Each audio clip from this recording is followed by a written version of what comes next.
આપણે આપણા ઘરમાંથી જે કચરો બહાર ફેંકી દઈએ છીએ એનું પછી શું થાય છે? કદાચ આપણે એવું માની લઈએ છીએ કે આપણી જવાબદારી ત્યાં પૂરી થઈ ગઈ, પણ હકીકત એ છે કે જ્યાં આપણી વાર્તા પૂરી થાય છે ત્યાંથી કોઈ બીજાની વાસ્તવિકતા શરૂ થાય છે.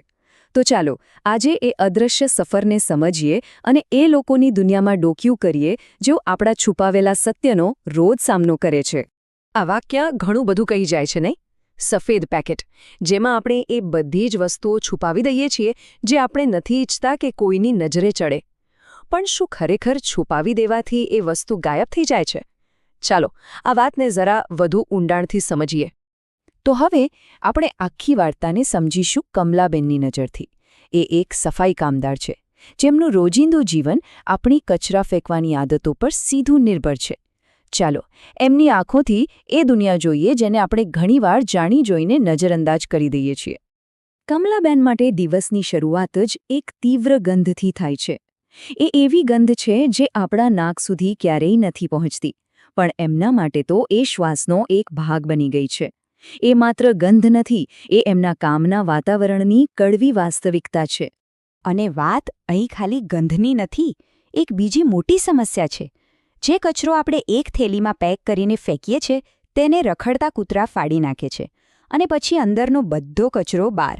આનાથી ફક્ત ગંદકી નથી ફેલાતી, પણ કમલાબેન જેવા કામદારો માટે જોખમ પણ વધી જાય છે, કારણ કે આ ફેલાયેલા કચરામાં તૂટેલો કાચ કે કોઈ ચેપી વસ્તુ પણ હોઈ શકે છે. તો આ બધા જોખમો સામે એમની પાસે રક્ષણ માટે શું હોય છે? બસ પાતળા, આસાનીથી ફાટી જાય એવા મોજા અને એક જૂનું માસ્ક.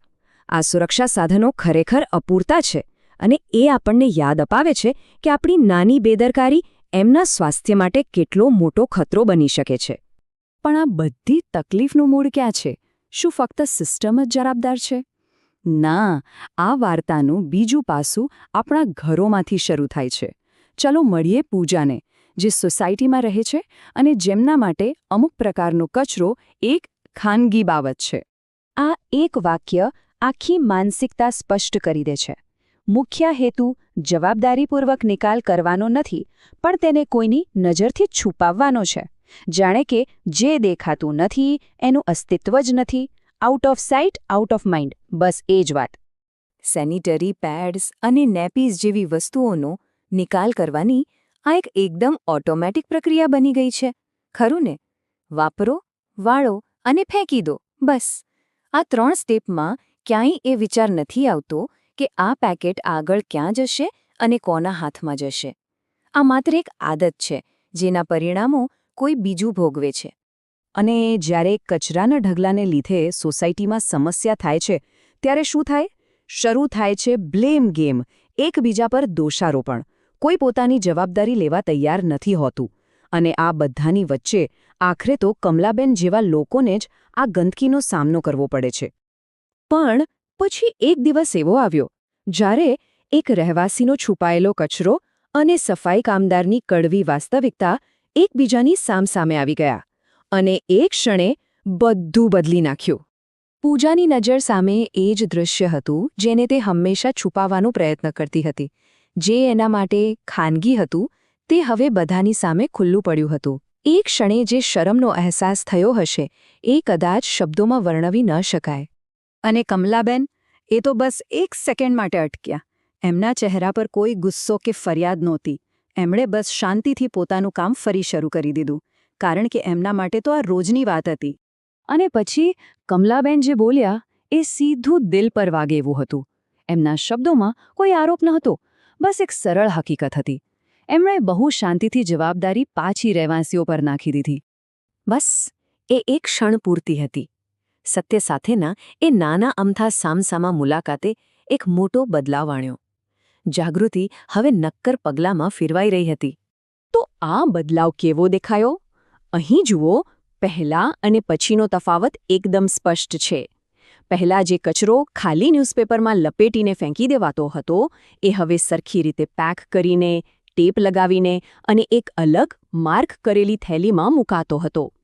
આ નાનો બદલાવ કમલાબેન માટે બહુ મોટો ફરક લાવવાનો હતો. અને વાત અહીં જ ન અટકી. પૂજાએ આ બદલાવને બીજાઓ સુધી પણ પહોંચાડ્યો. એમણે એક ડિસ્પોઝલ બોક્સ મંગાવ્યો, કામવાળાને સરખી રીતે સમજાવ્યો અને સોસાયટીના ગ્રુપમાં પણ કોઈને નીચું દેખાડ્યા વગર એક મેસેજ નાખ્યો. આ એક એવી પહેલ છે જે આપણે બધા આપણી સોસાયટીમાં કરી શકીએ છીએ. તો આ બધા નાના નાના ફેરફારોની કમલાબેનના જીવન પર શું અસર થઈ? ચાલો વાર્તાના અંતમાં ફરી કમલાબેન પાસે જઈએ. પરિણામ બહુ જ જલ્દી દેખાવા લાગ્યું. પહેલા દિવસે એ ઘટના બની. બીજા દિવસથી નવી આદતો શરૂ થઈ અને ફક્ત એક જ અઠવાડિયામાં પરિસ્થિતિમાં નોંધપાત્ર સુધારો દેખાતો હતો. અને જ્યારે કમલાબેનને પૂછવામાં આવ્યું ત્યારે એમનો જવાબ શું હતો? બસ આટલું જ. હવે થોડું આસાન થઈ ગયું છે. એકદમ સરળ શબ્દો, પણ એની પાછળનો ભાવ ખૂબ ઊંડો છે. ચાલો એક ક્ષણ માટે આ શબ્દોના વજન પર વિચારીએ. થોડું આસાન. આમાં ફક્ત કામનો બોજ ઓછો થવાની વાત નથી, પણ એમાં સન્માનની લાગણી છુપાયેલી છે.